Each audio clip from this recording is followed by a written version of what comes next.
দেশে হাম শনাক্ত নিয়ন্ত্রণে আসলেও কমেনি মৃত্যুর সংখ্যা। ২৪ ঘন্টায় রাজধানীর মহাখালী ডিএনসিসি হাসপাতালে আরও একজনের মৃত্যু হয়েছে। এ নিয়ে হাম জটিলতায় হাসপাতালটিতে মারা গেছেন ৮০ জন। নতুন ৭৬ জন রোগী ভর্তি হয়েছেন। চিকিৎসাধীন আছেন ৩৫১ জন। জেলা শহরের চেয়ে রাজধানী ও আশপাশের এলাকা থেকে হাম উপসর্গ নিয়ে আসছেন রোগীরা। তবে রোগী ভর্তির পাশাপাশি সুস্থ হয়ে বাড়ি ফিরছেন অনেকে। হাম শনাক্ত কিছুটা নিয়ন্ত্রণে আসায় হাসপাতালে কমে এসেছে রোগীর চাপ। তো এখন আলহামদুলিল্লাহ অনেক ভালো। তো ডাক্তার সকালে গেছে, টেস্ট করেছে, অনেকগুলো রিপোর্ট অলমোস্ট ভালো আসছে। এখন বলছে যে আজকে নিয়ে যেতে পারে বাসা। ওখান থেকে ওষুধ দিয়েছে, বাচ্চা কোনো সুস্থই হয় না।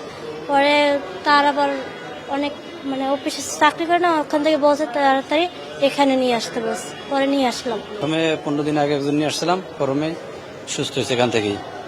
তারপরে আবার ৩ জন নিয়ে আসছি, ৩ জন এখন সুস্থ আলহামদুলিল্লাহ। একজনের বয়স ১৩ বছর, একজনের বয়স ৬ বছর, একজনের বয়স হইল ১ বছর। হামের প্রকোপের পর এখন হানা দিচ্ছে ডেঙ্গু। গত ১.৫ মাসে ২৫ জন সহ চলতি বছরে ডেঙ্গু আক্রান্ত হয়ে মারা গেছেন ৩০ জন।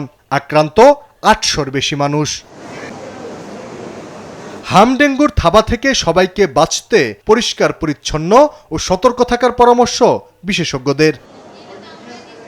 আলী আক্কাস, আকাশ, দেশ টিভি, ঢাকা।